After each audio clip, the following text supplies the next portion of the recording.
رمضان آ رہا ہے، تیاری کرو. جیسے حج پر جانے سے پہلے معافیاں مانگتے ہو، رمضان سے پہلے بھی ایک دوسرے سے معافی مانگو، ایک دوسرے کو معاف کرو، ایک دوسرے کو درگزر کرو، خود جا کے معافی مانگ لو. اللہ آپ کا مقام اونچا کر دے گا، مرتبہ اونچا کر دے گا. آخری رات اللہ تعالیٰ فرماتے ہیں جاؤ، تمہارے رات کی قیام اور دن کے روزے کے بدلے تمہیں سب کو معاف کر دیا، مانگو. اور ایک رات اللہ نے شب قدر بنائی جو 1000 راتوں کے برابر کر دی.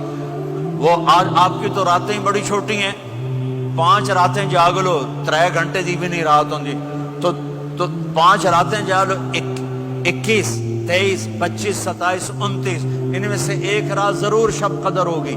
ایک رات کا جاگنا 80 سال کی عبادت سے بڑھیا ہو جائے گا. صرف ایک رات کا جاگنا، ایک رات کا جاگنا.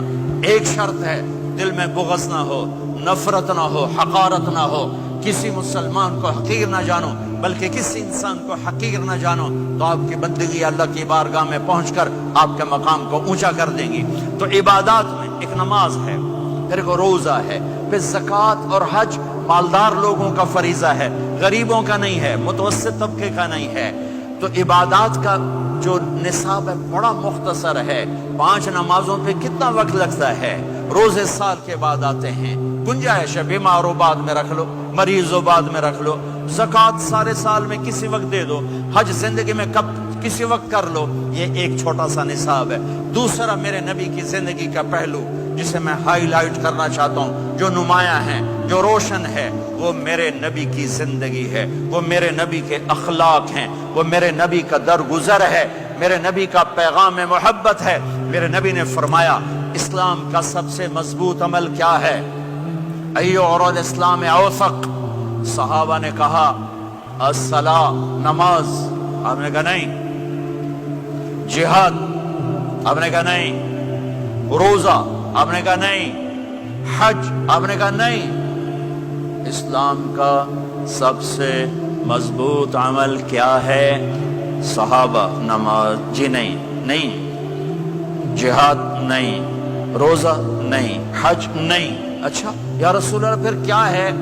سنو غور سے، توجہ سے. میرے نبی نے فرمایا اسلام کا سب سے مضبوط عمل آپس میں محبت کرنا ہے. اللہ کے لیے محبت کرنا ہے، اللہ کے لیے محبت کرنا ہے، اللہ کے لیے محبت کرنا ہے. اسلام پیغام محبت ہے.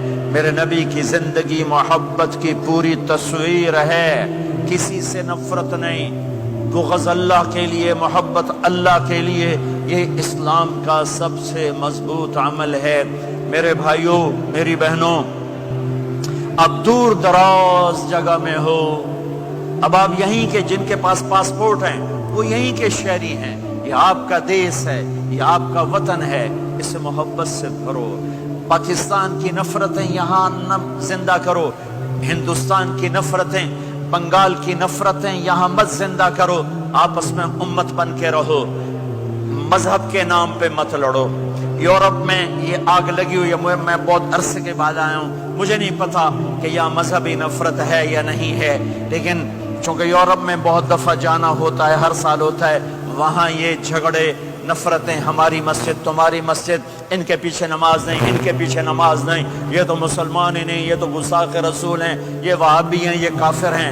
دیکھو میں ہاتھ جوڑتا ہوں، امت بن کے رہو، امت بن کے رہو، مومن بن کے رہو، مسلم بن کے رہو، مومنہ بن کے رہو، مسلمہ بن کے رہو.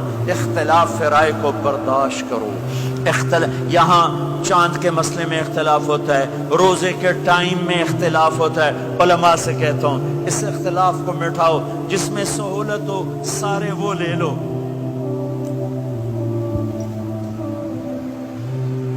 امت میں تفریق نہ پیدا کرو.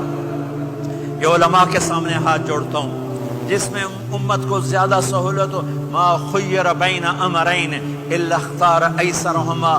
2 کام جب میرے نبی کے سامنے ہوتے تھے، جو مشکل ہوتا تھا چھوڑ دیتے تھے، جو آسان ہوتا تھا لے لیتے تھے. تو میرے بھائی بہنوں، یہ مذہب کی نفرت پاکستان میں، بنگلہ دیش میں اور انڈیا میں آگ لگی ہوئی ہے. امت بن کے رہو، امت بن کے رہو. اگر آپ اور میرا مسائل میں اختلاف ہے تو یہ ہماری محبت کو نہ ختم کرے، ہمارے تعلق کو نہ ختم کرے، ہماری نفرتیں نہ پیدا ہوں۔ اختلاف ہے، شروع سے تھا، آج بھی ہے، آئندہ بھی رہے گا، لیکن اللہ کے واسطے، اللہ کے واسطے، اللہ کے واسطے اس کو محبت میں بدلو، اس سے محبت میں بدلو، اس سے محبت میں بدلو۔ اختلاف رائے کو برداشت کرو، مذہب کے نام کی نفرت کو ہوا نہ دو، ہوا نہ دو، اس کو ٹھنڈا کرو، اس پر پانی ڈالو، اسے بھڑکاؤ نہیں، اس پر پانی ڈالو۔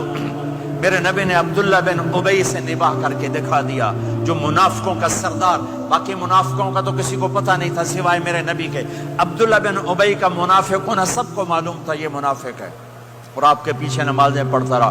آپ نے اس کے اپنے ساتھ رکھا۔